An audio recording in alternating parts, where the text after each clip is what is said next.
Bonjour à tous et bienvenue pour cette troisième vidéo où nous allons travailler plus en profondeur autour de la notion de choix et des mécanismes de peur que nous pouvons générer lorsque nous sommes en transition personnelle et ou professionnelle. J'ai envie de vous raconter dans ces deux histoires l'histoire de deux personnes que j'ai accompagnées il y a quelques semaines et je voudrais au travers de cette vidéo illustrer un point clé d'une notion de changement, c'est le verbe oser. Première personne, Christine.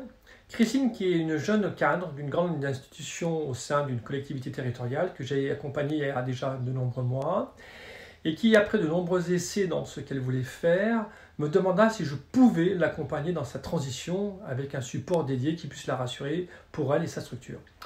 Alors je lui ai proposé une méthodologie tout à fait spécifique et nous voici embarqués l'un et l'autre à la découverte de son futur souhaitable qu'elle voulait mettre en activité depuis de nombreux mois. Alors, sa transformation fut comme une fleur qui s'émerveille, voyez, lors des beaux jours qui arrivent et au fur et à mesure de son bilan. Elle découvrait quoi? Elle découvrait qu'elle avait envie de mettre sa vie en musique. Et pour ce faire, qu'est-ce qu'elle fit? Elle enregistra une chanson, fit une formation de sonothérapeute et prit le temps, avec son mari et ses enfants, de partir en voyage humanitaire en Afrique, et cela pendant 3 mois. Aujourd'hui, qu'est-ce qu'elle fait? Elle fait des soins énergétiques, elle crée des groupes de parole et est complètement libérée de sa peur de ne pas y arriver, peur de ne pas être à la hauteur et aussi des angoisses qu'elle avait. Et tout cela pour avoir un équilibre de vie qui lui convienne, correspondant totalement entre l'équilibre personnel et l'équilibre professionnel. Et tout cela, résultat, une très très belle réussite. Dans un autre registre, je vais vous parler de Stéphanie. Stéphanie a travaillé pendant 20 ans dans l'industrie en tant que monteuse d'armoires électriques. Un métier alimentaire, somme toute, qui lui permettait d'avoir un niveau de vie stable, où chacun était heureux de la vie qu'il avait. Mais Stéphanie, vous voyez, elle avait au fond d'elle un rêve bien précis qu'elle cachait. Être coach en relooking. Lors de l'accompagnement, elle accepta que ce projet était le sien et qu'il n'était pas une utopie, mais plutôt un rêve réalisable. I have a dream for you. Elle se lança dans une formation certifiante en même temps que son activité.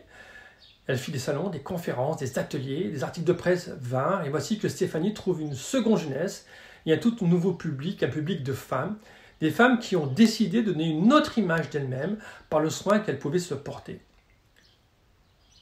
Pourquoi pensez-vous que ces deux personnes ont réussi leur projet? À votre avis, et vous? Ces deux histoires illustrent le fait que pour avancer, il faut oser. Oser s'imposer, accepter un regard nouveau sur sa vie. Oser prendre le choix de changer. Oser prendre une première décision, si simple soit-elle. Oser l'envie d'avoir une intention simple.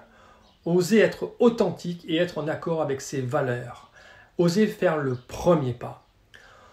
En conclusion, il n'est pas nécessaire de revenir sur votre passé pour le faire revivre, ça ne sert à rien, car cela vous tire vraiment vers le fond de méandres qui vous bolèrent sans cesse et sur lesquels vous êtes déjà passé.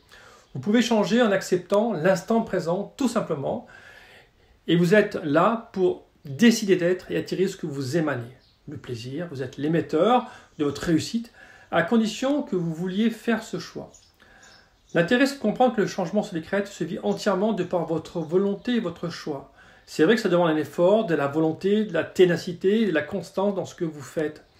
La peur, avant tout, doit laisser la place à votre estime de vous-même et à l'amour que vous vous portez avant tout. Il faut savoir que dans la prochaine vidéo, je vous transmettrai quelques clés pour changer. Voilà, c'était Luc pour être au cœur de soi-même et je vous dis à bientôt. Merci et au revoir.